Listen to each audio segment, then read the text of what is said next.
ఈరోజు కాంగ్రెస్ ప్రభుత్వం తెలంగాణ అసెంబ్లీలో ప్రవేశపెట్టిన బడ్జెట్ 3,05,000 కోట్లు ఇంచుమించుగా ఉన్నది.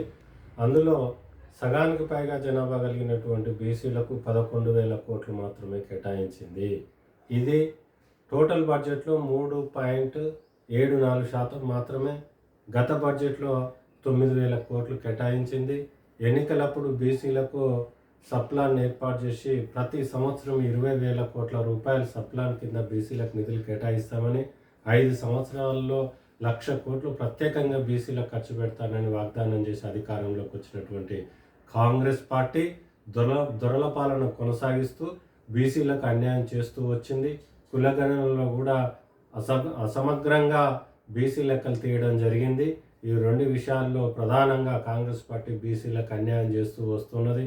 మహిళా బడ్జెట్ విషయంలో కానీ, 6 గ్యారంటీ పథకాల విషయంలో కానీ, ఇందిరమ్మ ఇండ్లు కేటాయించే విషయంలో కానీ, ఇల్లు లేని వారికి ఇల్లు స్థలాలు ఇచ్చే విషయంలో కానీ, ప్రతి మహిళకు 2,500 రూపాయలను ప్రతి నెల కేటాయించే 6 గ్యారంటీల పథకాన్ని కూడా నీరు కార్చే విధంగా ఈ బడ్జెట్ ఉన్నది.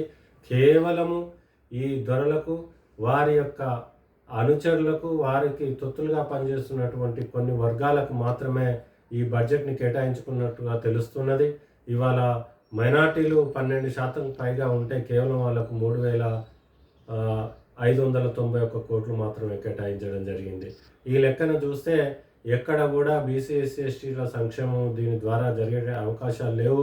విద్య విషయానికి వస్తే కేవలం 23,000 కోట్ల రూపాయలను, వైద్య విషయానికి వస్తే 12,000 కోట్లు.